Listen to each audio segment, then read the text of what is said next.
how we manage expectations as consultants, as brokers, is part of the art of success, I'd say, in this business.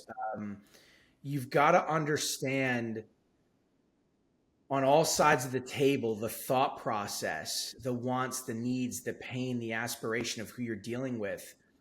And you need to use that information and build ammunition towards the sale ultimately.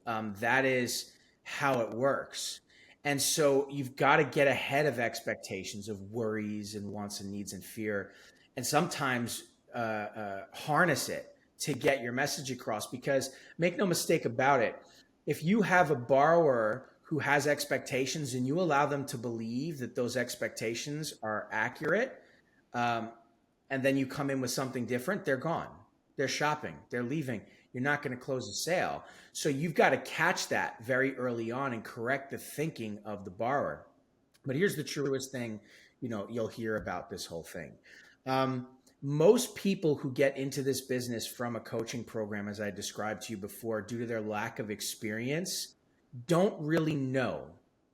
They don't know the answers to most questions. They don't have the experience. They don't know how things work. So what do? They compensate, right? They overpromise, underdeliver, right? They will lead the client on. This creates mistrust in the marketplace.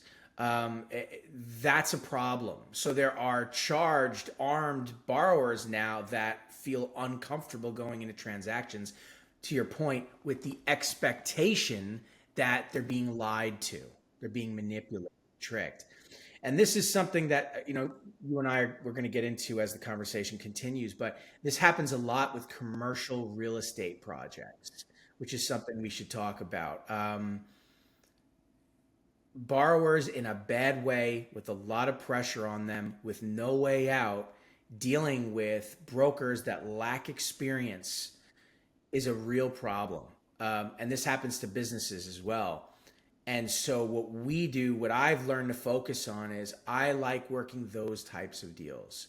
You can help people and rescue them from an otherwise bad situation. To be flat out and honest, there's a plenty of money in it for me to earn at the end of the day. It's all business. We're all trying to make money.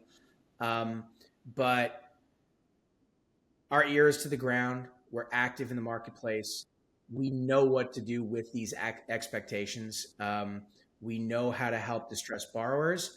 And in today's day and age, where more than 85% of businesses are being declined by banks, there's a lot of distressed borrowers out there.